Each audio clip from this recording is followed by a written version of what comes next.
এই শোনো না, আমাদের অন্ধবিশ্বাস চ্যানেলটি যারা এখনো সাবস্ক্রাইব করেননি, প্লিজ সাবস্ক্রাইব করে দাও। আর অল্প কিছু সাবস্ক্রাইবার হলে 1 লক্ষ পরিবার হবে। সবাই প্লিজ সাবস্ক্রাইব এবং বেশি বেশি শেয়ার করে দাও প্লিজ। কেমন আছেন মা? শরীর ভালো? কেমন দেখতেছো বাবা? যেমন দেখতেছো তেমনই আছি। তুমি কেমন আছো? আলহামদুলিল্লাহ। আমাকে একটা কল করতেন, আমি গিয়ে নিয়ে আসতাম। হঠাৎ মনটা আনচান করছিল। মায়াডারে দেখি না কতদিন হইল। ভাবতে ভাবতে চইলা আসলাম। তুমি যাবা আসবা, ঝামেলা না? কিসের ঝামেলা মা? কিছু ঘন্টার ব্যাপার মাত্র। মুস্তফা সাহেব নিশ্চুপ রইলেন, কপালে এখনো বিন্দু বিন্দু ঘামের উপস্থিতি। সবটা সত্যি বলে দেবেন তিনি, মিথ্যে বলার তো প্রয়োজন নেই। পরে তো এভাবেই জানবেন, আর থেকে ভালো এক্ষুনি বলে দেওয়া। জয়তন বেগম চিন্তিত গলায় ফের বলেন, যুবু কই গেল? তোমারে বলে যায়নি? মানে মা হয়েছে এমন? তন্ময় মায়ের হাত ধরে ত্বরান্বিত পদচারণে প্রবেশ করলো তখন। চমক দিল উপস্থিত সকলকে। জবেদা বেগমের চোখে জল, ঠোঁটে মৃদু হাসি। জয়তন বেগম দুহাত মিলে মেয়েকে বুকে জড়িয়ে নিলেন, মাথায় ক্রমাগত হাত বুলিয়ে বিড়বিড়িয়ে বললেন, কোথাও গেলে বলে যাবে না? তুই কি ছোট? এখনো না বলে কয়ে এদিক ওদিক যাওয়া কেমন স্বভাব? আশেপাশেই ছিলাম মা। মেয়ের থেকে নজর সরিয়ে নাতির পানে ফেললেন। তন্ময় এগিয়ে এলো। মা উঠে পড়তেই তার জায়গায় বসলো। স্বভাবসুলভ নানির কোলে মাথা পেতে শুয়ে পড়ল সোফায় টান হয়ে। চুলে আঙুল উলিয়ে জয়তন বেগম বললেন, এত শুকনো লাগতেছে কেন? ঠিক মতো কি খাওয়া দাওয়া করিস না? কোন জন্মে আমাকে তোমার স্বাস্থ্যবান মনে হয়েছে বলো তো? স্বাস্থ্য থাকলে না বলবো? তন্ময় গম্ভীর স্বরে শব্দ করে হাসল। কোলে শুয়ে চোখ জোড়া মুজে নিল। অদ্ভুত শান্তি হৃদয়ে গ্রাস করে নিচ্ছে।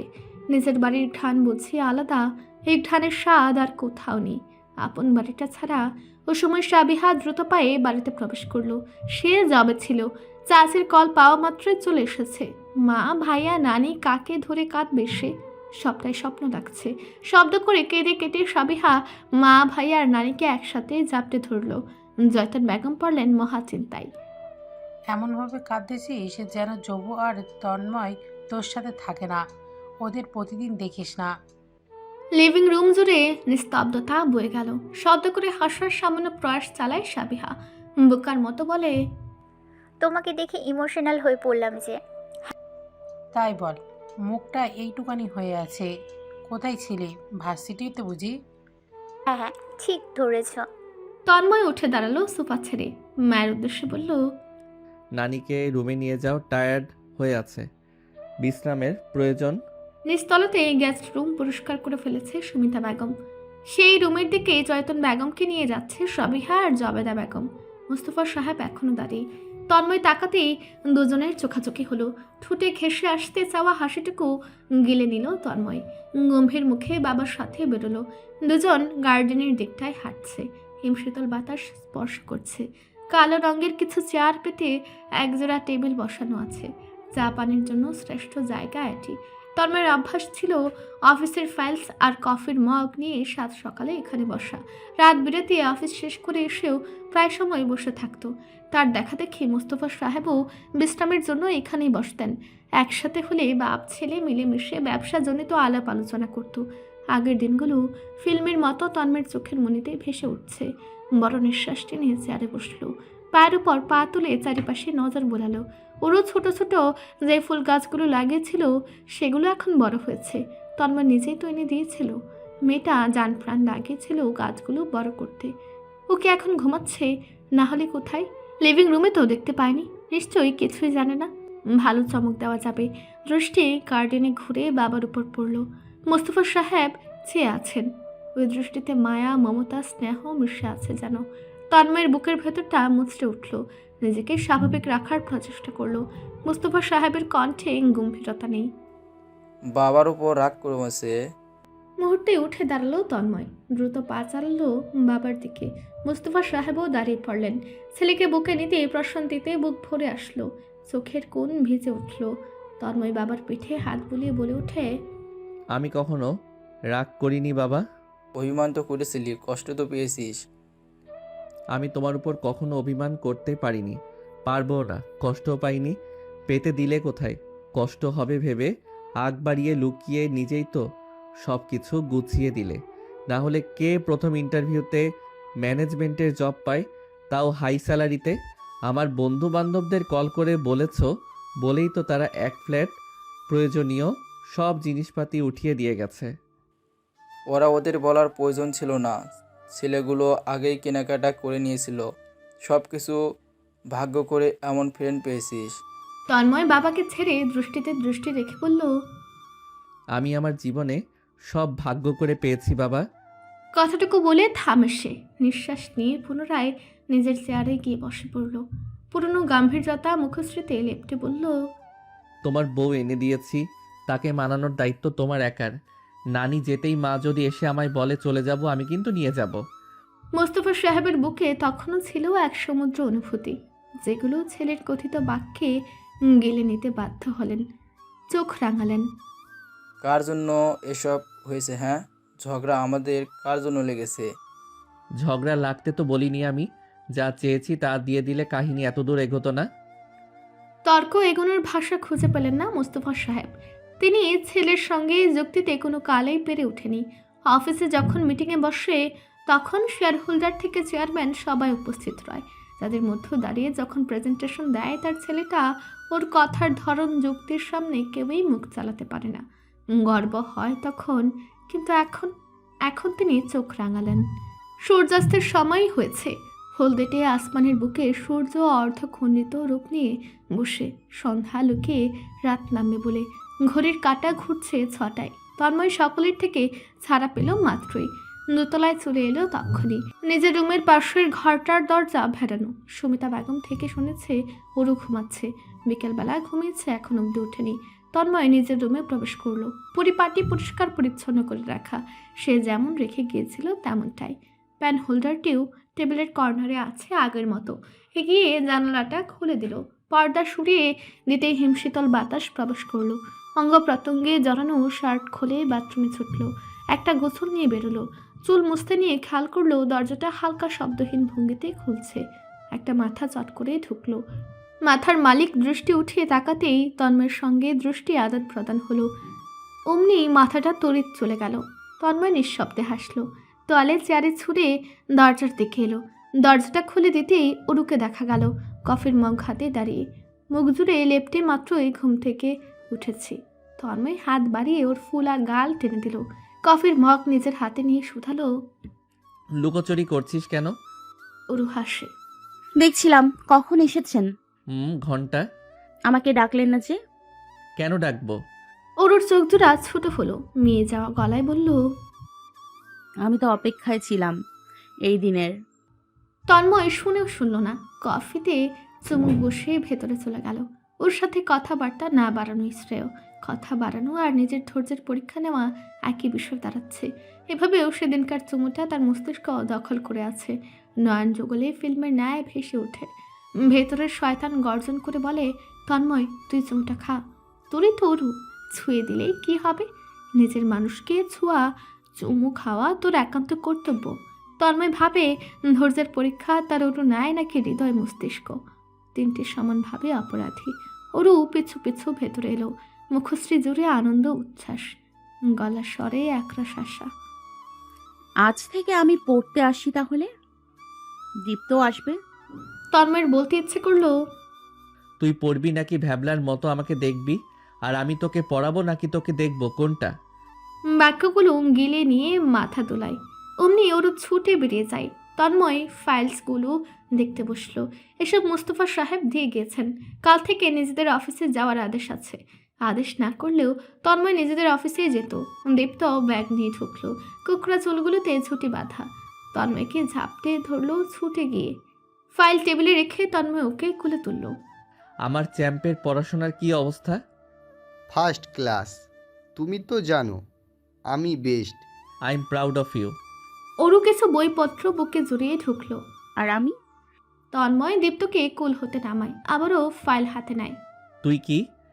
দীপ্ত হেসে ওঠে। অর্পু বসো। অরুণ দীপ্তর পাশে বসে বইপত্র সামনে রেখে আর চোখে তাকালো, এবং এই চাওয়া কেবলই শুরু। ওর এতবার তাকানোর কারণে তন্ময় ভালোভাবে নিজেই ওর আদরে মুখটা দেখতে পারে না। সে আনন্দ অনুভব করবে নাকি দুঃখ, দুটানাই আছে। তন্ময় নজর তুলে চায়। বই খুলছিস না যে? এই তো খুলছি। আবারও লম্বা সময় গেল। তন্ময় ফাইল থেকে নজর সরিয়ে দেখলো শুধু বইটা খোলা, যেমনটা সে বলেছিল। তারপর আর কিছুই করছে না। তন্ময় শুধায়, তুই কি পড়বি নাকি বসে থাকবি এভাবে? পড়ছি তো। তন্ময় আর কিচ্ছুটি বলল না। নজর ফাইলে রেখে ওকে মন মতো দেখতে দিল নিজেকে। রাতের খাবার জবেদা বেগম রান্না করেছেন আজ। বছর পর নিজের রান্নাঘরে প্রবেশ করে অনুভূতির চাদরে স্তব্ধ তিনি।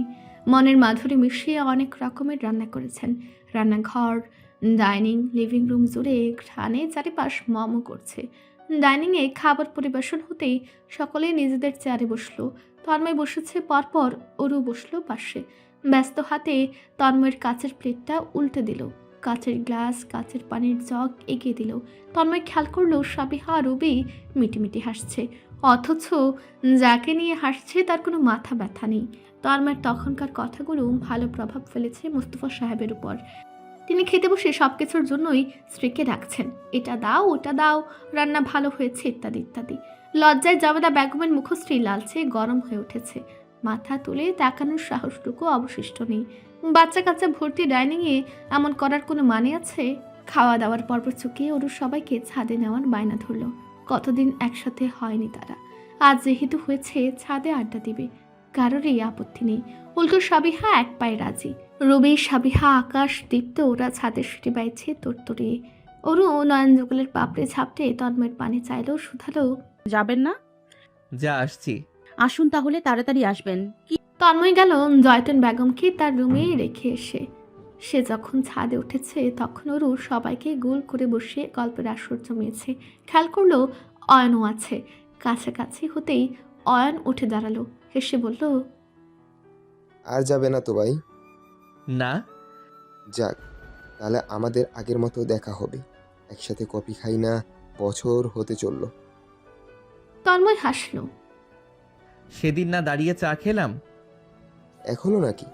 কফি আর চা কি এক? যুক্তি আছে। ওরুর আর গল্প করতে ইচ্ছে হলো না তার গল্পের রাজার সামনে। তাকে দেখে কি ওই গল্পে আর মন বসে? তন্ময় আলগোছে ওরুর পাশের জায়গায় বসলো। এতে যেন ভীষণ খুশি। হাসি ওই গোলাপি ঠোঁট থেকে নড়ছেই না। আগোচরে বেশ কয়েকবার তাকালো। অয়নকে একটা গান গাইতে অনুরোধ করা হলো। অয়ন হেসে গাইতে শুরু করলো, এই পৃথিবীর যত সুখ, যত ভালোবাসা, সবই যে তোমায় দিব, একটাই আশা। তুমি ভুলে যেও না আমাকে, আমি ভালোবাসি তোমাকে।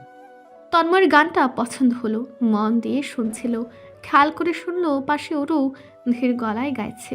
ওর গানের গলা সুন্দর, চিকন মেলে স্বর।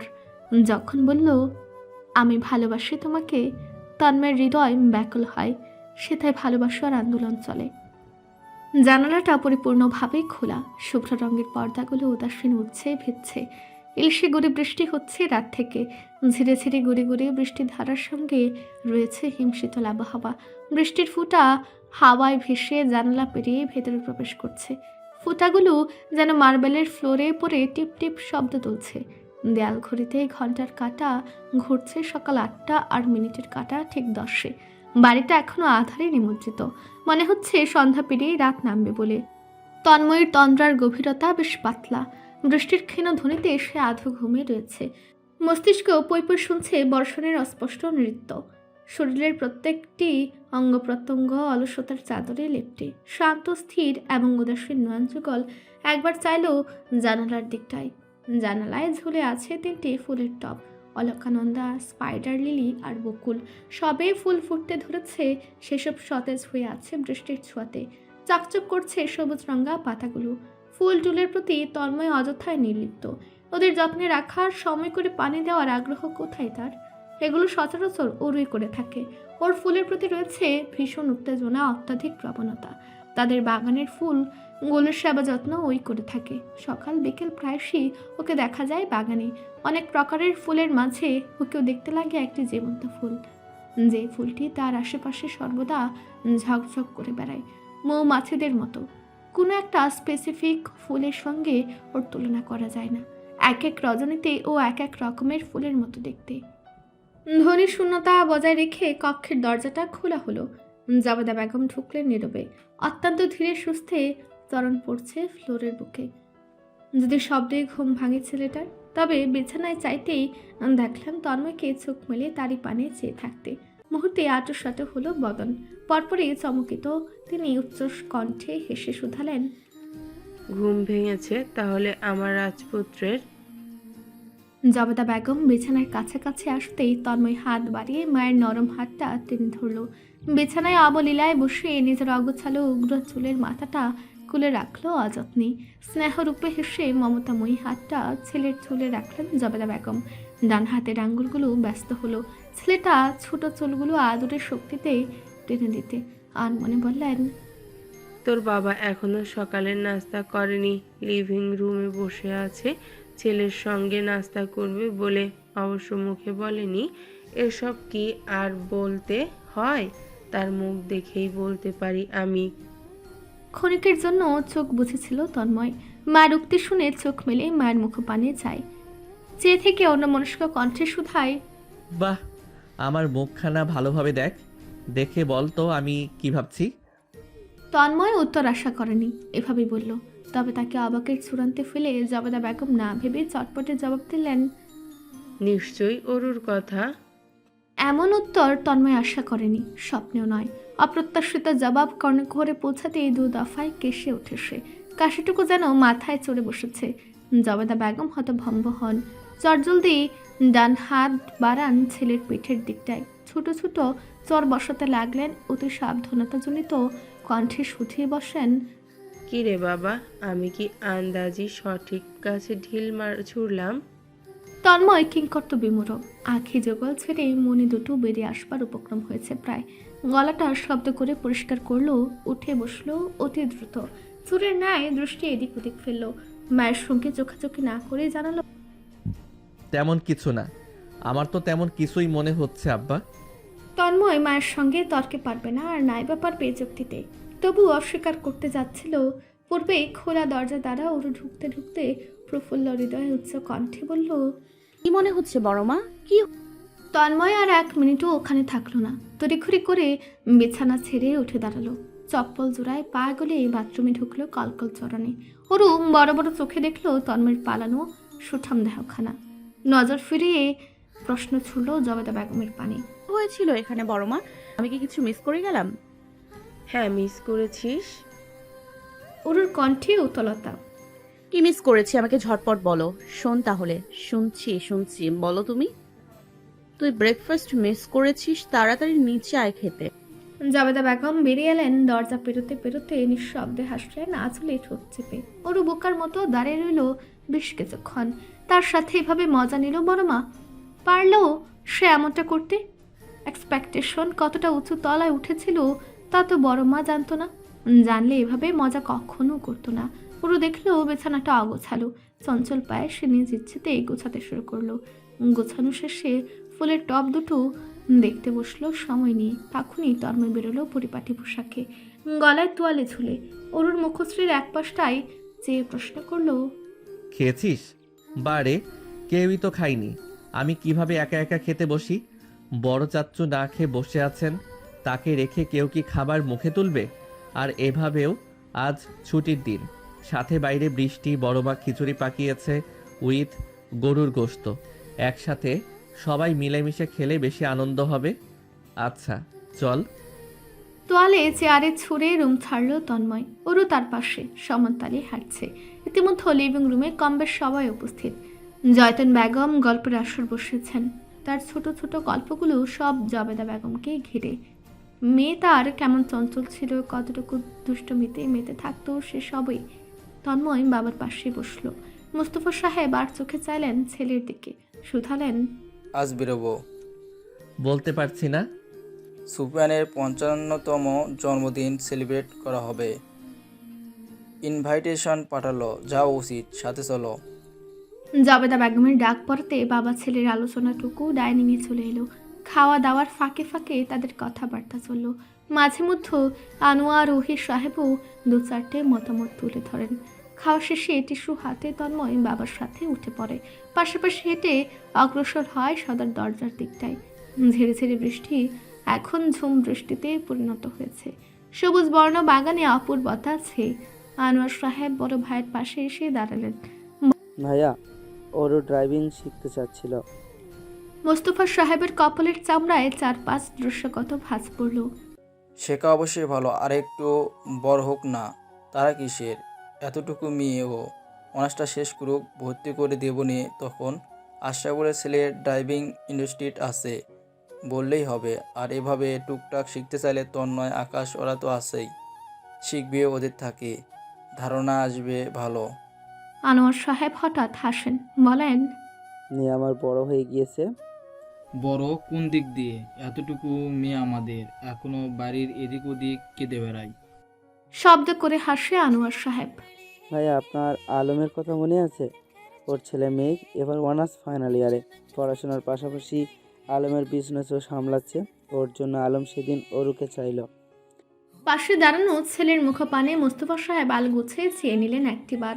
মুখশ্রীর রং বদলেছে দাঁড়ানোর ভঙ্গিমা। চেহারায় ল্যাপটানো হাস্যকর ছোঁয়া এখন আর নেই। মোস্তফা সাহেবের কণ্ঠে থাকা বাক্যটুকু, আমার কাছে মেয়ের হাত চাইতে এমন আলম নিত্যদিন আসে, গেলে ফেললেন। কথা ঘুরানোর ছোতায় বললেন, ওর আগে সাবিয়া রুবি আছে, ওদের বিয়ে শাদী সম্পর্কে এখনো কোনো আলাপ করিনি। চিন্তা হয় না ভাইয়া, মেয়েটাকে আদরে বাঁদর বানিয়ে রেখেছি। সারা জীবন যদি নিজের পাশে রাখা যেত তাহলেই শান্তি পেতাম। মোস্তফা সাহেব ঠোঁটে ঠোঁট টিপলেন। ঘর জামাই আনবো, ঠিক বললাম তো তন্ময়? তন্ময় গম্ভীর গলায় বলে ওঠে, আমার কাজ আছে, গেলাম। তন্ময় বাড়ির ভেতরে চলে গেল। আনোয়ার সাহেব কিচ্ছুটি আজ করতে পারলেন না। তিনি তখনও ভাইয়ের সাথে নিজের মনের কথাগুলো বলে চলেছেন নির্নিমেষ। ওরও ছাদের এক কোণেতে দুটো চেয়ার পেতেছে। ঠিক ছাউনির নিচে সে এক চেয়ারে বসে অন্য চেয়ারে পা জোড়া তুলে, হাতে বাদামের কাছের বোল, ডান হাতে বাদাম তুলে হাওয়ায় ছুঁড়ে মুখে হা করে পুরে ভেতরে নিচ্ছে। বৃষ্টি উপভোগ করছে বাদাম চেবনির তালে তালে। তন্ময় সিঁড়ির মাথাতে দাঁড়িয়ে ওর এই অমানবিক কাণ্ড কারখানা অনিমেষ দেখছে। অজান্তে বুকের মধ্যেখানে জমেছে খুব। ইচ্ছে করছে আচ্ছা করে ওকে বকতে। নাকে চোখে কাঁদলে হয়তো তার বিরক্তিকর খুব নিভে আসবে। ওরু হাওয়ায় তোলা বাদামটি মুখে পুড়তে পারল না। কারে উপস্থিতি অনুমান করে চাইল, অমনি উঠে দাঁড়ালো ঝটপট। তন্ময়ের কণ্ঠে মেঘ ঘনিয়ে বজ্রপাত নেমেছে যেন। চাচ্চু বললেন, তুই নাকি ড্রাইভিং শিখতে চাচ্ছিস? ওরু ভ্যাঙ্গালো। চাইবো না, আমার চাওয়া দোষ? এই যে আমি বৃষ্টিতে ঘুরতে যেতে চাচ্ছি, কই কেউ তো নেই আমাকে ঘুরতে নেওয়ার। আমি ড্রাইভিং শিখলে নিজেই যেতে পারবো যখন ইচ্ছা। তন্ময়ের কণ্ঠ নিজ অজান্তেই নরম হয়ে এলো। আমাকে বলছিস তুই? বললেই কি? আপনি মনে হয় বসে আছেন নেওয়ার জন্য। তোর কোনো ইচ্ছে আমি অপূর্ণ রেখেছি? অরুর চোখ মুখে আধার নামলো। মিনমিনে গলায় বলল, মেইন ইচ্ছেটাই অপূর্ণ। কোনো মেইন ইচ্ছে? তন্ময় জেনেও অজানার ভান ধরল ভালোভাবে। অরু ঘাবড়ালো, তবু অটল রইল। আপনি জানেন? জানি না। অরুর গলার স্বর নেমে আসলো। করতে পারে আর জানে না। ওটা বলতে ওরু চুমু বুঝেছে সেটুকু বুঝেও অবুঝ সাজলো তন্ময়। ওকে জব্দ করার তালে শুধালো, বড় ভাইয়ের সাথে এভাবে কথা বলিস? অরু দাঁতে দাঁত চেপে বলল, বড় ভাই বুঝি ওসব করে? অতটুকু বলে হঠাৎ ওরু মিষ্টি হাসে। হাসিতে যেন পদ্ম ফুটেছে। তন্ময়ের বুকটা আতঙ্কে মুচড়ে ওঠে। সন্দেহ হয় কিছু একটার। সন্দেহকে সত্য প্রমাণ করে ওরুর হাসিটুকু স্নিগ্ধ সতেজ হয়ে ওঠে। কণ্ঠে শ্রদ্ধাশীলতা ঢলে পড়ছে। বড় ভাইয়া, আপনি একদম ঠিক বলেছেন। বড় ভাইয়াদের সাথে ওভাবে কথা বলা আমার উচিত হয়নি। ভাইয়া, আমার বিরাট ভুল হয়েছে, মাফ করে দিন। তন্ময়ের মনে হলো তার হৃদয় ছিঁড়ে গরম তাজা রক্ত টলটলে বেরোচ্ছে। অরু সেই রক্ত হেসে হেসে পান করছে স্বতঃস্ফূর্ততায়। তন্ময় ঢুক গেল। জব্দ করতে গিয়ে যে সে নিজেই হবে ভাবেনি। এভাবেই এই ভাই তার গলায় আটকে থাকা বিরাট বড় কাঁটা। আর এখন এই কাঁটা যদি প্রতিনিয়ত কর্ণকুহরে প্রবেশ করে, সে তো বেশিক্ষণ বাঁচবে না।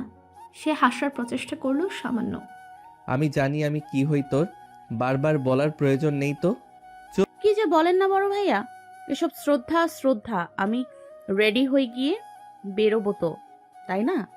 উরু হেলে দুলেই বেরিয়ে গেল। তন্ময় কপালে আঙ্গুল চাপলেও সে খেয়াল করেছে উরু তাকে আগের মতো ভয় পায় না। এই পরিবর্তন ঘটেছে ওই চুমুর পর থেকে। সাহস বেড়েছে, সঙ্গে স্পর্ধাও। তন্ময়ের অঙ্গ প্রত্যঙ্গে জড়ানো কালচে পেলু শার্ট, মুখের দিকের কিছু বোতাম পরিপূর্ণ লাগানো হয়নি। হাত ঘড়ি পড়তে নিয়ে রুম ছাড়লো ত্বরান্বিত। অ্যাশ রঙের গাড়িটা বের করলো গ্যারেজ হতে। সদর দরজার বাইরে গাড়ি পার্ক করলো অনেকক্ষণ। স্টে পাকা মেয়েটা এখনো নামেনি। তৈরি হতে এতটা সময়ের প্রয়োজন পড়ে নাকি?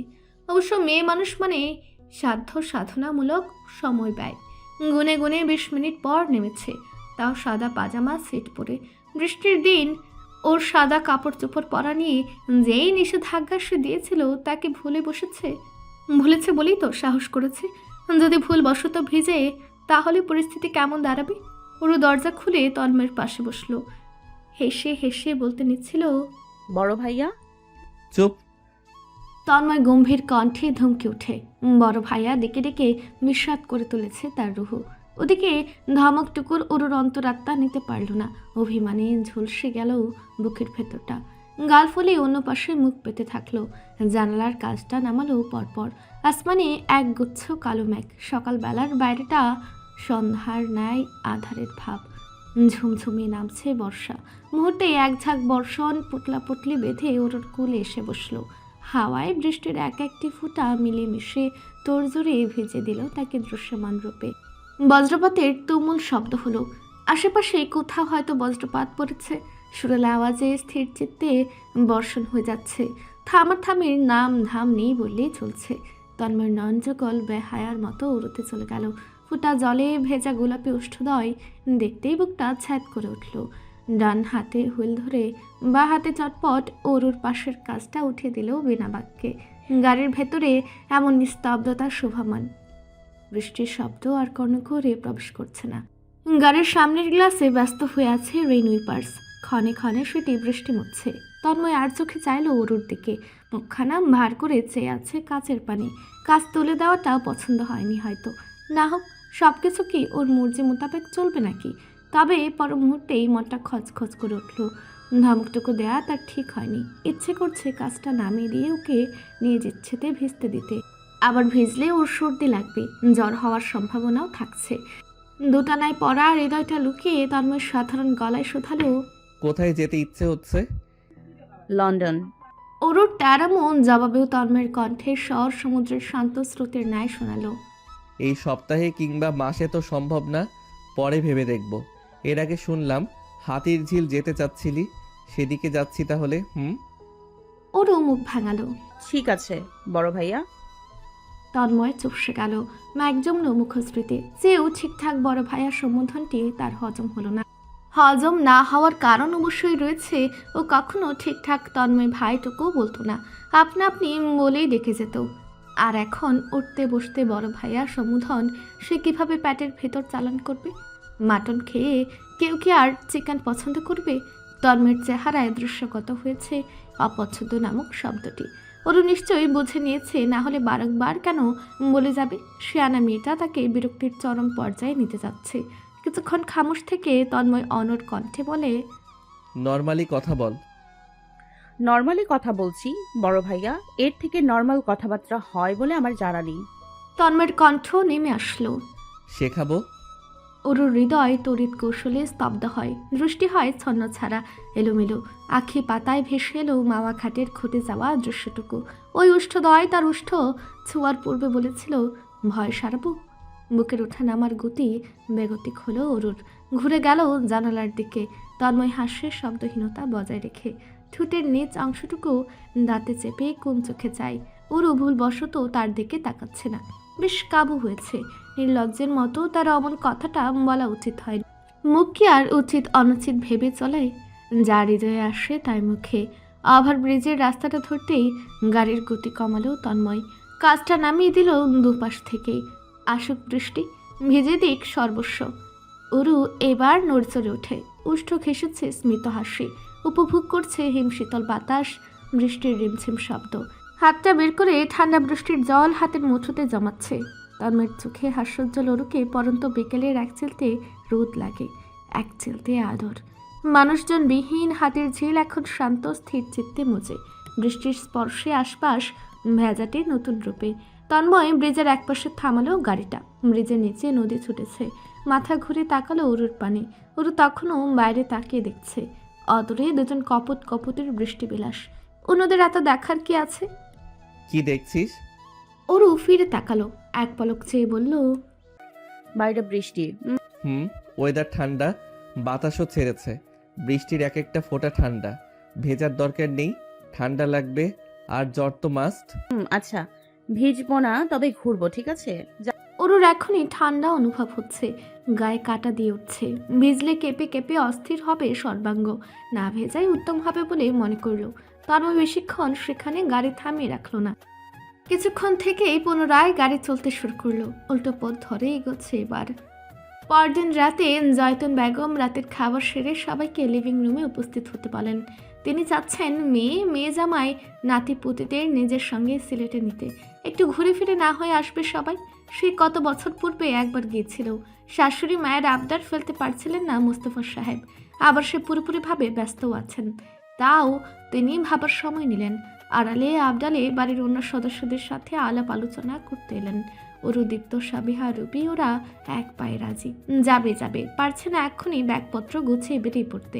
মোস্তফা সাহেব ছেলের মতামত চাইলেন। তন্ময় তখন অরুর খুশিতে উজ্জ্বল মুখখানা দেখছে। ঘোরাফেরা সম্পর্কে মেয়েটা সদাই মুই হাতে দাঁড়িয়ে। গলায় থাকা শ্বাসটুকু ফেলে শেষমেশ বলে, যাওয়া যায়। পরদিন মোস্তফা সাহেব সিদ্ধান্ত নিলেন তারা সবাই সিলেট যাবেন। কিছুদিন ঘুরে আসবেন পরিবার নিয়ে। মস্তিষ্ক সতেজ হবে। তারপর দিনই গোছগাছ শুরু হয়। সন্ধ্যার পর রওনা দেবেন।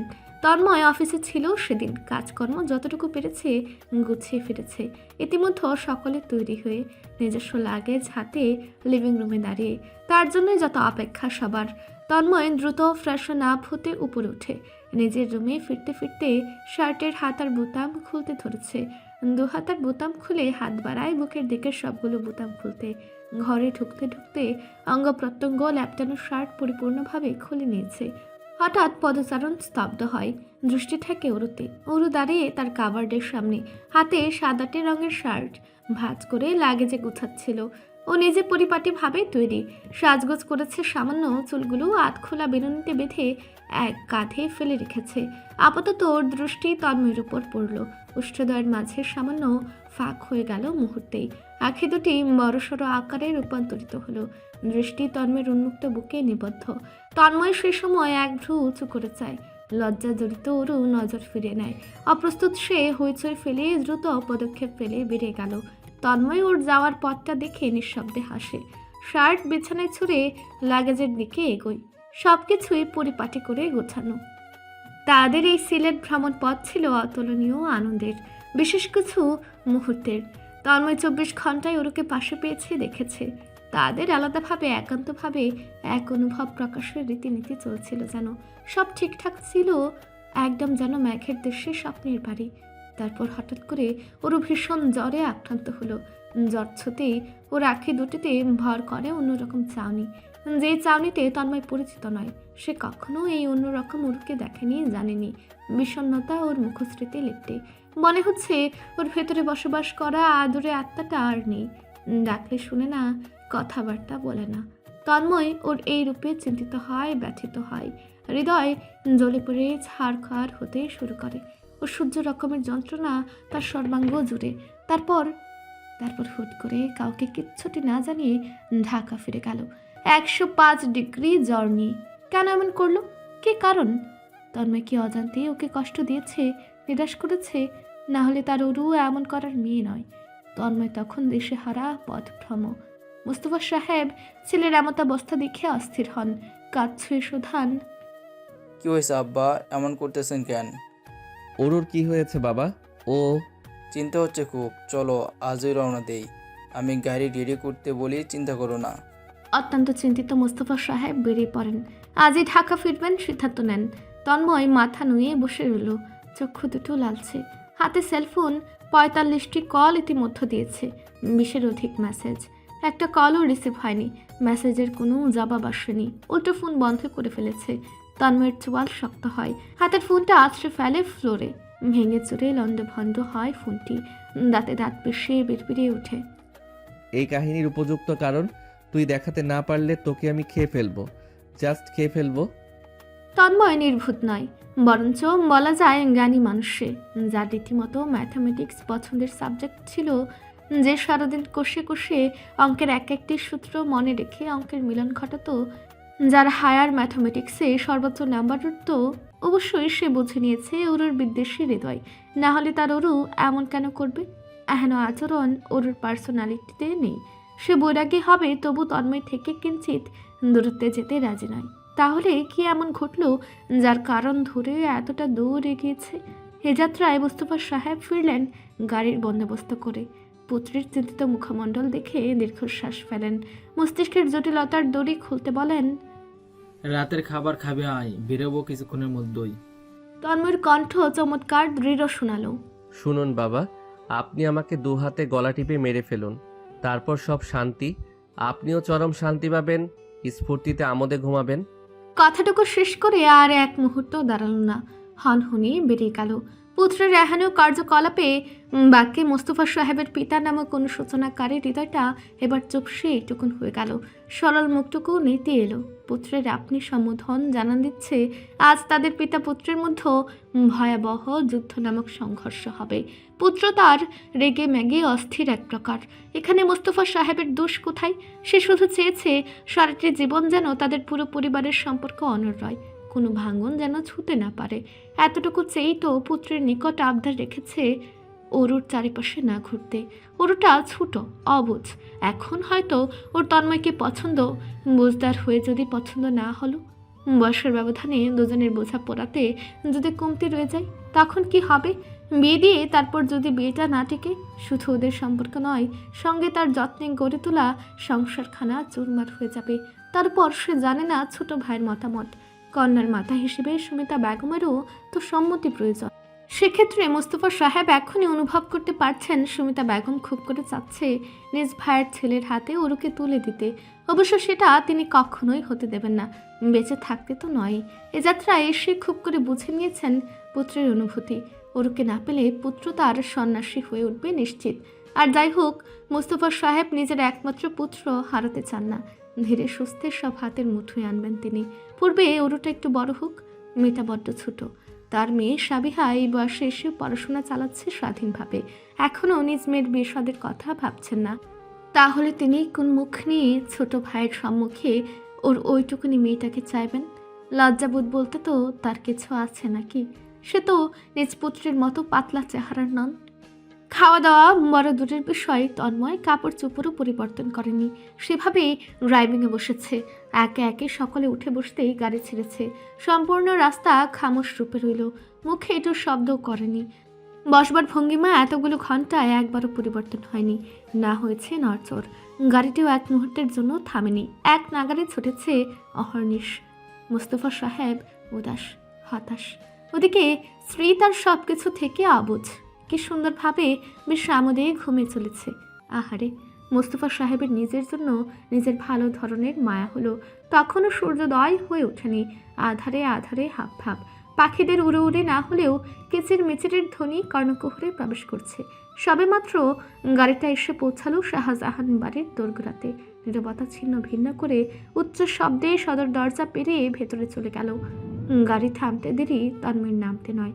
দ্রুততম গতিতে এক একটি নিঠুর পদক্ষেপ জমিনে ফেলে ভেতরে ঢুকলো। আনোয়ার সাহেব বসে লিভিং রুমে। তন্ময়কে ঢুকতে দেখে তিনি উঠে দাঁড়ালেন। মেয়েকে নিয়ে ফিরে তিনি আর ঘুমাতে যাননি। তন্ময় সিঁড়ির দিকে ছুটল, পদচারণ না থামিয়ে বলে উঠল তাগাদার সহিত, কি অবস্থা এখন? ওর জ্বর কমেছে চাচ্ছু? ডক্টর আঙ্কেলকে আসতে বলেছিলে? এসছিল, দেখে গেছে, জ্বর আছে এখনো, আগের থেকে কম। আমি দেখে আসি। তন্ময় পলকের মধ্যশিরে গলে করিডোর ধরে চলে এলো অরুর কক্ষের সামনে। দরজা লাগানো আলগোছের শব্দহীনতা অবলম্বন করে খুলল। আধারে কক্ষে বাতি জ্বালালো। অরু ঘুমিয়ে, শরীরে বেবি কম্বল মেলে দেয়া। দীর্ঘ নিঃশ্বাস নিয়ে বিছানার সামনে অগ্রসর হলো। কোমর ঝুঁকিয়ে চাইল প্রেয়সীর কান্নারত মুখপানে। চোখের জল গালে লেপটে শুকিয়ে আছে। ফ্যাকাশে মুখখানা দেখে তন্ময়ের হৃদয় যন্ত্রণায় ছটফট করে উঠল। হাত বাড়িয়ে এলোমেলো কেশগুলো যত্ন সহকারে মুখমণ্ডল থেকে সরালো। ঘুমের মধ্যেই মুখ ফুসকে আর্তনাদ করছে ওরু। তন্ময় শক্ত করে চোখ জোড়া বন্ধ করে নিল। কেন করছে এমন মেয়েটা? নিজেকে এভাবে কষ্ট কেন দিচ্ছে? মাথা থেকে হাত সরে এবার গাল ছুলো। পরপর বন্ধ নয়নজগল নিষ্পাপ প্রাণহীন মুখপানে বেশ কিছুক্ষণ চেয়ে উষ্ঠদয় এগিয়ে নিল। কপালে চুমু খেতেই পদচারণে ধ্বনি কর্ণগোচর হলো। চটপট সোজা হয়ে দাঁড়ালো। ভদ্রতার সূচক দূরত্ব বাড়ালো বিছানা থেকে। সকালে চলে এসেছে একসাথে। সাবিহা ওরুর বিছানায় উঠে গেল, জানালো ওরুর সাথে থাকবে। জাবেদা বেগম পাশে বসে ওরুর মাথা বুলালেন। মুস্তফা সাহেব অদর হতে দেখে পরপরই আনোয়ার সাহেবের সাথে বেরিয়ে এলেন। তন্ময় সেভাবে দাঁড়িয়ে থাকলো, নিখুঁত দৃষ্টিতে দেখল শয্যাগত ওরুকে। জাবেদা বেগম সহ রুবি বেরিয়ে যেতে রয়ে গেল তন্ময়, সাবিহা। দুই ভাই বোন। সাবিহা ঠুক গিলল। বড় ভাইয়ের গম্ভীর মুখখানা দেখে তুতলানো সুরে প্রশ্ন করলো, তো তুমিও কি থাকতে চাচ্ছ ভাইয়া? তন্ময় ডান ভ্রু উঁচু করে চাইল। সাবিহা মুকা ঝুঁকা হাসিটা হাসতে গিয়েও ব্যর্থ। তন্ময় চোখ রাঙালো, তড়িৎ বেরিয়ে এলো। নিজ কক্ষে প্রবেশ করে দরজা লাগিয়ে স্থির দাঁড়িয়ে রইল। দীর্ঘশ্বাস বেরিয়ে এলো মুখ দিয়ে। সর্বোচ্চ শক্তিতে এক চিত্তে খুলতে থাকলো অঙ্গ প্রত্যঙ্গে জড়ানো টি শার্ট। নিদ্রালু মস্তিষ্কে অশান্ত মনে এক সাংঘর্ষিক রাত পেরিয়েছে আজ সে। 3-4 দিন টানা প্রেয়সীর আদরে মুখখানার দেখা সাক্ষাৎ মিলল না, কণ্ঠখানাও শোনা হয় না। ওর উচ্চ কণ্ঠের হাসি ঠাট্টা, নূপুর ধ্বনি সব কিছু আবছায়া। দরজাতে করাঘাত করে ডেকেও লাভ হলো না। শুক্রবার ছিল সেদিন। বাসাতেই তন্ময় অফিস নিয়ে আজ ছুটির দিন বলে কথা। বেলা করে উঠেছে ঘুম ছেড়ে। ইদানিং কাল রাতে ঘুম হয় না, নির্ঘুম কাটিয়েছে প্রত্যেকটি রাত। সিগারেটও ভালো রকমের খাওয়া হয়েছে। বন্ধু বান্ধবদের পাল্লায় না পড়লে এত সিগারেট খাওয়া হয় না তার। এ যাত্রায় ঠিক কী কারণে সিগারেট টানছে তন্ময় নিজেও জানে না। নিজ কক্ষ ছেড়ে বেরোতে নজর ফেলল ওরুর কক্ষে। দরজাটা খোলা আগের মতো। তন্ময়ের হৃদয় উসখুস করলো ভেতরে ঢুকবে পূর্বেই চিরচেনা মেলি কণ্ঠের স্বর কর্ণগোচর হলো। ধ্বনি ভেসে আসছে নিচ থেকে। তন্ময় দ্রুত নামলো সিঁড়ি বেয়ে। দুয়ারের সামনে মুস্তফা সাহেব বড় ধাঁচের দুটো ইলিশ মাছ দু হাতে দাঁড়। এত বড় জল জ্যান্ত মাছ দেখে সকলে উৎফুল্ল। ওরও আগেকার ন্যায় বেশ চঞ্চল। মাছ একটা নিজ হাতে নিয়ে এগিয়ে গিয়েছে। মুস্তফা সাহেব হেসে এগিয়ে দিলেন একটি মাছ ধরতে। এক হাতে নয়, ওরকে 2 হাতে ধরতে হলো। এতটা ভারী যে সে একটাই তুলতে ব্যর্থ প্রায়। তন্ময় নিশ্চুপে নিচে নেমে এলো, দাঁড়ালো ওরুর পেছনে। আগোচরে দেখে নিচ্ছে ওরুর প্রফুল্ল বদন, খুশিতে আটখানা মুখশ্রী। তার বুকে এমন ভয়াবহ রকমের যন্ত্রণা দিয়ে এখন দিব্যি আছে। মাছটা মুস্তফা সাহেবকে ফেরত দিয়ে ঘুরলো ওরু। মুহূর্তেই মুখোমুখি হলো তন্ময়ের। তন্ময় মুখ খুলবে কিছু বলবার জন্য পূর্বেই ওরু এক পলক চেয়ে অন্যদিকে চলে গেল। এহেন কাণ্ডে তাজ্জব না বনে পারল না তন্ময়। আশ্চর্য! সন্ধ্যার পরের ছাদ পার্টি আজ সাবিহা আয়োজন করেছে। ছাদে বড় রকমের 2টো কার্পেট বিছিয়ে নিয়েছে। এক এক করে নিয়ে আসছে হরেক রকমের খাবার দাবার, ড্রিঙ্কস। 2টো মিনি মিউজিক বক্স সঙ্গে গিটার। অয়ন হাজির হয়েছে সন্ধ্যার পরপরেই। সেও হাত লাগিয়েছে। রবি আকাশও বসে নেই, এটা ওটা করছে। তন্ময় দীপ্তর ডাকে বেরোলো। ওরুর কক্ষে দাঁড়াতেই দীপ্ত ছুটলো ওরুকে ডাকতে। ওরু পরিষ্কার কণ্ঠে বলল, যাবো না, তুই যা। তন্ময় পা বাড়ালো ওরুর কক্ষের ভেতর। ওরু বারান্দায় দাঁড়িয়ে উদাস মনে তন্ময়কে অনুভব করেও ফিরে চাইল না। তন্ময় রাগ সংবরণ করলো, ক্ষিপ্ত মেজাজে লুকিয়ে যথাসম্ভব শান্ত গলায় শুধালো, কেন যাবি না? মন চাইলো তাই। তন্ময়ের বলতে ইচ্ছে করলো, তোর মন কি আমাকে খুন করতে চাইছে? সেটাই কর তাহলে। তোরা মিলেমিশে আমাকে মেরে নদীতে ফেলে দে। মুখে বলল, তাড়াতাড়ি আয়, দ্বিতীয়বার যেন বলতে না হয়। তন্ময় বেরিয়ে এলো। ছাদে এসে দেখলো সাবিহা সবকিছু পরিপাটি করছে। বড় ভাইকে দেখে সাবিহা শুধালো, কই ওরু? তন্ময় গম্ভীর মুখে জবাবে বলল, ঘরে। সাবিহা আর প্রশ্ন করলো না, ছুটলো ওরুকে আনতে। অয়ন পাশে এসে দাঁড়িয়েছে তন্ময়ের। দুজনের এটা ওটা নিয়ে কথাবার্তা শুরু হলো। তন্ময় অন্য মনস্ক হয়ে উঠছে, আর চোখে চাইছে দরজার দিকে। এ যাত্রায় দেখা মিলল সাবিহার। পেছনে ওরু। দুজন আসতেই শোরগোল আরম্ভ। ওরু এক কোণে বসলো ঠিক রবির পাশে। তার পাশে দীপ্ত।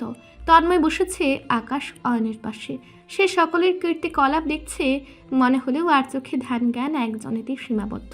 ওরা চুপচাপ বসে হুটহাট অনিচ্ছুকভাবে দু একটা বাক্য ছুড়ছে। তন্ময় ওরুর আনন্দের ছিটে ফোঁটা অনুভব হলো না।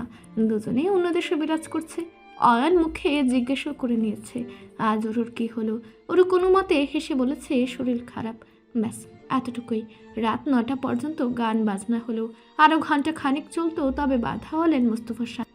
তিনি গম্ভীর মুখে আদেশ ছুড়েছেন এসব থামিয়ে নিচে নামতে।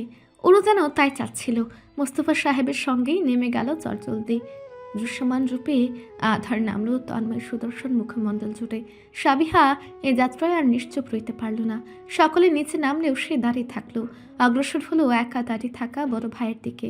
তন্ময় পকেটে হাত নিয়েছিল সিগারেট ধরাবে বলে। সাবিহাকে দেখে সে ভাবনা মস্তিষ্ক হতে বাদ দিল আপাতত। প্রশ্নবোধক চোখে চাইতেই সাবিহা দৃঢ় কণ্ঠে জানালো, বড় মামা চাচ্ছিলেন তোমাকে মেয়ে জামাই করতে। মা এক দফাতে মুখের উপর না করতে পারেনি, ঘুরিয়ে পেঁচিয়ে বলেছে তোমার সময় প্রয়োজন, কিন্তু তারা এক প্রকার ভেবেই নিয়েছে বিয়েটা করবে। সেই সূত্রে হয়তো আরও কেউ বলেছে। তন্ময়ের গা রিরি করে উঠল। দাঁতে দাঁত চেপে শক্ত করলো চোয়াল। মুঠোবন্ধী হলো তার হাত জোড়া। ফুলে ফেপে উঠল কপালে নীলচে সুরা উপসুরা। বাড়ি ঘর ভেঙে ঝলসে দিতে পারলে হয়তো শান্তি মিলত। বুকের ওঠা নামার গতি অস্বাভাবিক দ্রুত, শ্বাস প্রশ্বাসও চঞ্চল। সাবিহা বড় ভাইয়ের এরূপ দেখে চুপসে দাঁড়িয়ে রইল। তন্ময় বড় বড় পদচারণে ছাদ থেকে নেমে এলো। সোজা সাপটা এসে দাঁড়ালো লিভিং রুমে। মুস্তফা সাহেব সংবাদ দেখছেন। আমোদে টেলিভিশন দেখতে থাকা পিতার মুখে বাক্য ছুড়ল, বাগানে এসো, কথা আছে। কথাটুকু শেষ করে হান হনিয়ে বেরিয়ে এলো বাড়ি থেকে। মুস্তফা সাহেব আশ্চর্যের সপ্তম হতে নেমে পিছু চললেন। তার আসতে দেরি, পুত্রের ক্রোধান্বিত কণ্ঠ ভেসে আসতে দেরি হয়নি। এই বিয়ের বিষয় কই থেকে আসলো? এই কলিপলি কোন আসমান ভেদ করে নামলো? আমার শান্ত স্থির জীবন তছনছ করে তুমি আরাম করে টেলিভিশন দেখছো। আমাকে কেটে টুকরো টুকরো করে টেলিভিশনে সেট করে দেখলে বেশি আনন্দ পেতে না? মুস্তফা সাহেব অবুঝ সাজলেন। কি সম্পর্কে বলছো আমি বুঝতে পারছি না। তন্ময়ের লম্বা সরু নাকের পাটা ফুলে ফেপে উঠছে। মুস্তফা সাহেব হাল ছাড়লেন। দীর্ঘ নিঃশ্বাস টেনে নিয়ে বললেন, তোর মামা চাইছিলেন নিজেদের মধ্যেও বিয়ে শাদী হোক। তোর মা তাই আমার সাথে আলাপ করছিল এই বিষয়ে। সে মুখের ওপর না করেনি, ভদ্রতা বজায় রাখতে বলেছে। তোর মতামত জেনে জানাবে। তোমার স্ত্রীর ওই সামান্য ভদ্রতা এখন আমার গলায় দড়ি হয়ে দাঁড়িয়েছে। পরিষ্কার কণ্ঠে ওই বাড়িতে পাকাপোক্তভাবে জানাও এসব ড্রিমস না দেখতে। তুমি না পারলে বলো, আমি গিয়ে বলি। মুস্তফা সাহেব বোঝানোর স্বরে বলেন, আমি বলবো শোন। তন্ময় শুনল না। বাড়ির ভেতরে ঢুকে গেল। হৃদয়টা অশান্ত হয়ে আছে। মেয়েটা ভীষণ ব্যতীত হয়েছে নিশ্চয়ই। ও কি চেনে না তাকে? এখনো কি বোঝেনি বিন্দু মাত্র? বোঝেনি বলেই ওসব থার্ড ক্লাস কথা মেনে নিয়ে অভিমান করে বসে। তন্ময় এলো সাবিহার কক্ষের সামনে। দরজায় করাঘাত করতে বেরিয়ে এলো সাবিহা।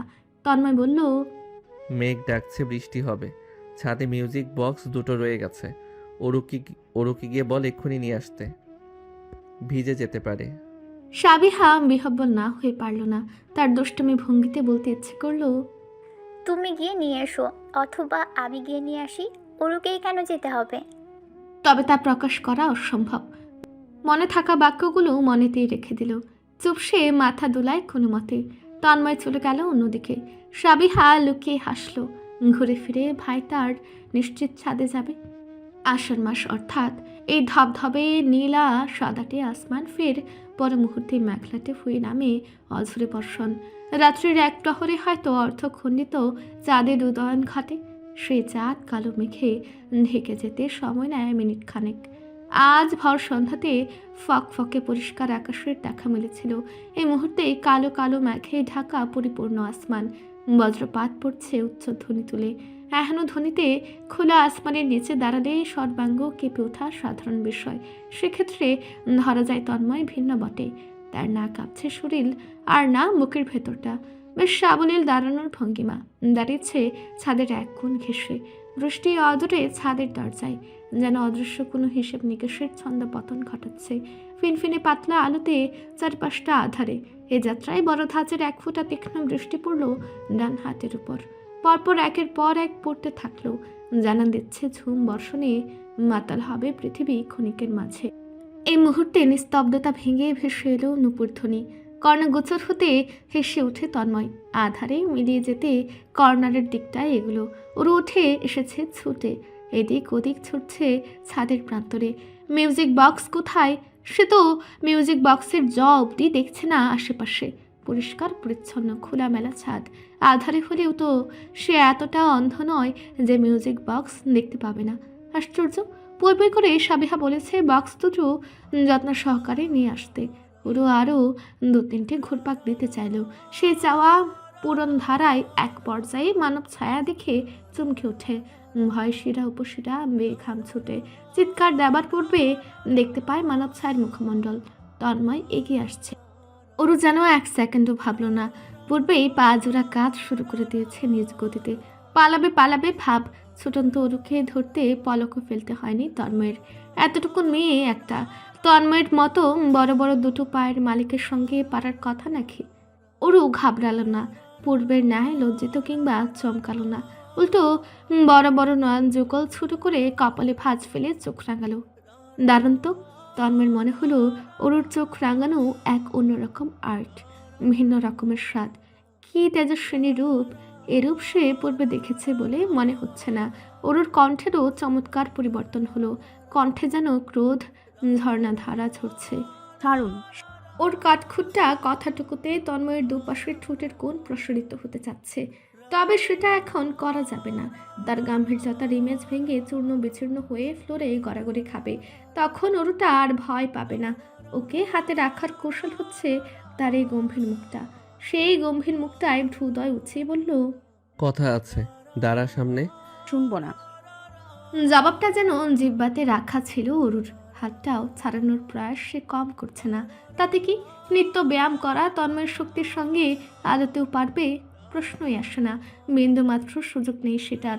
অরুর নরম হাতটা টেনে নিজের সামনে এনে দাঁড় করালো তন্ময়। কণ্ঠ নামিয়ে শুধালো, এই তোর বিশ্বাস? এতটুকু চিনিস আমাকে? অরুর ক্রোধ অভিমানে রূপান্বিত হলো চোখের পলকে।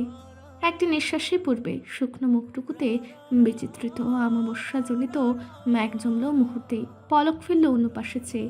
বিড়বিড়িয়ে জবাবে বলল, আমার বিশ্বাস আর চেনা দিয়ে কার কি?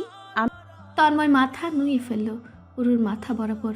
চোখ বরাবর নিজের চোখ মুখ আনার বৃথা চেষ্টা চালালো। নরম তুলতুলে হাতটা গভীরভাবে ছুলো। কণ্ঠে নম্রতা এনে প্রশ্ন বান ছুড়ল, কিছু নয় তোর? তাহলে এমন আচরণ কেন করছিস? আমাকে অ্যাভয়েড করার রিজন কি দাঁড়াচ্ছে? বৃষ্টির মাত্রা বাড়ল। রিমঝিম ধ্বনি তুলিয়ে ভিজে তুলেছে চারিপাশটা। তন্ময়ের টি শার্ট ভিজে অঙ্গ প্রত্যঙ্গে লিপটে। ওর আরও করুণ অবস্থা। সেদিকে এক প্রকার দৃষ্টি তন্ময় নিচ্ছেই না। এক চিত্তে চেয়ে ওই মুখপানে। চোখের উপরে এসে ভিড় জমানো ছোট ভেজা চুলগুলো তার মুখের নম্রতা, কণ্ঠের নম্রতাকে বহু গুণে বাড়িয়ে তুলল। ওর চোখ তুলে চাইল, নাকের পাটা দুটো ফুলে ফেপে উঠছে। অভিমানী রূপে বলে ওঠে, আমি একটা বেহায়া আর বড় রকমের ছাচরা। না হলে কি এভাবে অন্যের ভবিষ্যৎ জামাইয়ের পেছনে ঘুরে বেড়ায়? আমার আত্মসম্মান নেই, ঘেন্না নেই। ওর বাকিটুকু কথার আর পূর্ণতা পেল না। কর্ণকুহরে প্রবেশ করছে বৃষ্টি। তার অতি নিকটে দাঁড়ানো তন্ময়ের তপ্ত শ্বাস প্রশ্বাসের ধ্বনি। আগাম বার্তাবিহীন একজোড়া উষ্ঠদয় সে ছুঁয়ে দেয়াতে সে স্তব্ধ না হয়ে পারল না। বড় বড় চোখে চেয়ে থাকলো আঁখি দুটির সামনে থাকা মুখপানে। তন্ময় চেয়েই দৃষ্টিতে দৃষ্টি মিলতেই বুকের ভেতরটা থক করে উঠল অরুণ। টাল মাটাল হলো শিরা উপশিরা চেতনা সহ। এভাবে চেয়ে থেকে এখনো কাজ করতে পারল তন্ময়। অরুণ না পারল সরতে, আর না পারল চেয়ে থাকতে। ঝট করে বুঝে নিল চোখ ছোড়া। তন্ময় নিমেষেই কোমর ছুঁয়ে টেনে নিজের কাছে নিয়ে আসলো। সেদিনের মতো শুধু উষ্ঠ ছোঁয়াতে সীমাবদ্ধ থাকলো না। আজ মত্ত হলো, মাতোয়ারা হলো। 7 বাবার নৃত্যে মুছল। বারংবার নড়ে চড়ে ওঠা ছোট্টখাট্ট দেহখানা সে যত্নে নিজের সঙ্গে লিপটে নিল। চুলের নিচে গলিয়ে ঘাড়ের নরম অংশটুকু শক্ত করে ধরল। নিজের আওতায় এনে উঁচু করে নিল। অরুর হাত দুটো ঠিক তন্ময়ের বুকের মধ্যেখানের টি শার্টের অংশভাগ তীব্র শক্তিতে আঁকড়ে ধরে রেখেছে। উষ্ঠধর স্পর্শনের তীব্রতার সঙ্গে তাল মিলিয়ে বাড়ছে মুষলধারা বর্ষণের গতি। তন্ময়ের বুকের কাছটায় থাকা হাত দুটোর শক্তি অনাকাঙ্ক্ষিত অনিবার্য। এই মুহূর্তটি ওর উঁচু করে রাখা পা জোড়া এ যাত্রায় শক্তি হারালো, নিথর হলো। বেসামাল ধাঁচে পেছনে চলে এলো দুপা। এতে চুম্বনে বাধা সৃষ্টি হয়নি। সঙ্গে সঙ্গে সেকেন্ডের মধ্যে ওর পায়ের তালে তাল মিলিয়ে তন্ময় পিছু এসেছে। অনুরাগের বর্ষে পরস্পরের উষ্ঠধর স্পর্শনে বাধা হয়ে বেয়ে চলেছে বৃষ্টির ঠান্ডা জলের এক একটি ফোঁটা। দীর্ঘতম চুম্বন দৃশ্য থামে সবে। তন্ময় উষ্ঠদয় ছাড়ল, তবে সরল না, ওরকে ছাড়ল না। নিজের কাছে অতি নিকটে যত্নে রাখলো। ওর বন্ধ চোখের পাতাতে আঙ্গুল বোলালো। সাগরের থেকেও গভীরতম হলো তার কণ্ঠের সুর। আমি তোর ছাড়া অন্য কারো নই, হতেই পারি না। ওর চোখ মেলে চাওয়ার সাহস, স্পর্ধা কিংবা হৃদয়ের ধারণা পেল না। শক্ত করে বুঝে রাখলো আখি পাতা। তীর করে কাঁপছে তার বৃষ্টির জলে ভেজা অতিরিক্তি মুষ্ঠদয়। পুনরায় ওই উষ্ঠে মত্ত হাওয়া থেকে নিজেকে দমন করলো তন্ময়। দৃষ্টি ফের নিল ওরুর বন্ধ চোখে। ধীরতম কণ্ঠে আবদার ধরে, তাকা, চোখ মেল। ওরু মাথা নাড়ায়, যার অর্থ নাড়ায় না। তন্ময় ওর ফুলা ফুলা গাল ছুঁয়ে বলে, কেন না? আমি তো শাহজাহান আরাবির সুগভীর চোখের ভেতরটা দেখতে চাচ্ছি। ওরু চট করে চোখ মেলে চাইল, যেন নিশ্চিত হতে এই কণ্ঠ, এই বাক্যের মালিক আদতেও তার তন্ময় ভাই কিনা, যে ব্যক্তি সর্বদা তাকে কাছে রেখেও দূরে ঠেলে দিয়েছিল, যত্নে করে অযত্নকৃত প্রত্যাখ্যান করে চলেছিল। তন্ময় ও সুগভীর নয়নে চেয়ে বিড়বিড়ে ওঠে, তো সেই চোখ যেখানে চাইলে আমি 7 সমুদ্র দেখতে পাই, প্রেম সাগরের 7 সমুদ্রের অতলে ডুবে যাই। দীপ্তর উচ্চ কণ্ঠ ভেসে বেড়াচ্ছে দেয়ালে দেয়ালে। বাচ্চা বাচ্চা কণ্ঠটি কর্ণগোচর হতেই মুষড়ে ওঠে ওরু। এক ঝটকায় সরে আসে তন্ময়ের উচ্চ তাপজনিত দেহখানা ছেড়ে। শীতলতার চাদরে ল্যাপটানো অঙ্গ প্রত্যঙ্গে এ যাত্রায় ভয়ের বিচরণ ছেয়ে গেল। আতঙ্কে ছোটোখাটো মুখমণ্ডলে টুকুন হয়ে এসেছে। তাড়াহুড়ো পদচারণ ফেরে চতুর্দিকে ছুটছে আত্মগোপনের আপ্রাণ প্রয়াস। তন্ময় ব্যাকুলতম প্রেয়সীর চঞ্চলতা নিত্যকার মতো নিশ্চুপ মুখে নির্নিমেষ চোখে দেখল। অগোচরে বিশেষ ভঙ্গিতে হাসল। এতটা ভয় পাবার মানে আছে কি? শাহজাহান তন্ময় দাঁড়িয়ে, অর্থাৎ সে নিজে উপস্থিত থাকতে মেয়েটা কিনা এক বাচ্চা ছেলেকে ভয় পাচ্ছে, হেও তাকে দেখতে হলো এই চোখে। ওরা ইতিমধ্যে ছাদের এক কোণে আধারেতে নিজেকে আড়াল করে নিয়েছে। শ্বাসপর্ব নেওয়া দেওয়া বন্ধ প্রায়। দীপ্ত গুনগুন সুরে গান গাইতে গাইতে উঠে এসেছে এ যাত্রায়। ঝাঁকটা চুলের মাথাটা ঢুকালো ছাদের দরজা চিরে। তন্ময় মানব ছায়া ফেলে দাঁড়িয়ে নিজের লম্বাটে দেহ নিয়ে। দীপ্ত বিচক্ষণ নয়নে এক পলক তন্ময়ের পানে চেয়ে নিল। পর মুহূর্তেই পরিপূর্ণভাবে সম্পূর্ণ ছাদে দৃষ্টি ঘোরালো। ওরুকে দেখতে না পেয়ে প্রশ্ন করলো, ওরুপ্পি কোথায় ভাইয়া? বাগানে। দীপ্ত সন্দিহান বড্ড। পুনরায় একপল ছাদের আনাচে কানাচে নজর ঘুরে ফিরে থামলো তন্ময়ের উপর। বোকা ঝোঁকা চোখে চেয়ে বলল, বাগানে? বৃষ্টির মধ্যে বাগানে? তবে আমি তো 30 মিনিট পর্বে ছাদে আসতে দেখলাম। নামলে নিশ্চয়ই খেয়াল রাখতাম। লিভিং রুমে তো বসেছিলাম, আর্ট করছিলাম। আর্টে কনসেন্ট্রেশন ছিল, তাই দেখিস নাই।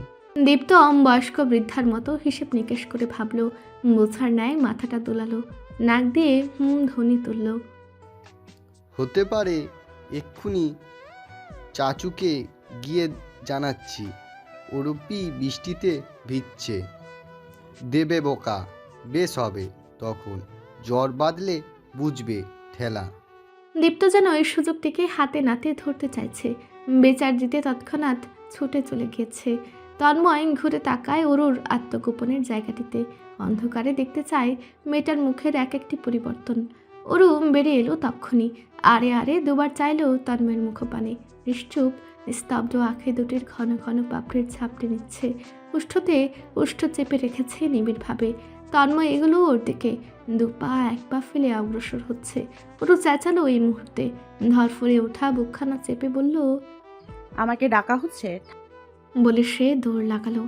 দৌড়ের গতি এতটাই দারুণ যে এই দৌড়ে নিশ্চিত স্কুল কলেজের দৌড় প্রতিযোগিতায় প্রথম হতো। আগে পেছনে কিংবা ডানে বামে তাকানোর প্রয়োজন বোধটুকু অব্দি করেনি। তন্ময় মুচকি হেসে মাথা নত করে, তাকায় ডান হাতটার পানে। এই হাতেই তো ওই প্রফুল্ল বদন ছুঁয়েছিল এ যাবৎ, আর এই ঠোঁট দ্বারা। তন্ময়ের আফসোস লাগলো এই যাত্রায়। সে তো ওই রক্তিমুষ্ঠদয় দেখতে পারল না। পূর্বেই মেয়েটা পালিয়েছে। অভিমান, রাগ, ভুল বোঝাবুঝি কি ভেঙেছে ওর? ওর অভিমান যে বড্ড ভয়ঙ্করতম। হঠাৎ করে ছাদের দরজার সামনে ওরও এসে হাজির হলো। শ্বাস প্রশ্বাস নেওয়ার গতি দ্রুত। কোনো মতে ঝটপটে কণ্ঠে বলল, ঠান্ডা লাগবে, চলে আসুন। কথাটুকু বলে পুনরায় ছুটে চলে গেল। তন্ময়ের শুন শব্দটি বাতাসে ভেসে বেড়ালো। যার উদ্দেশ্যে ছোড়া হলো সে ব্যক্তি শোনার সময় পেল না।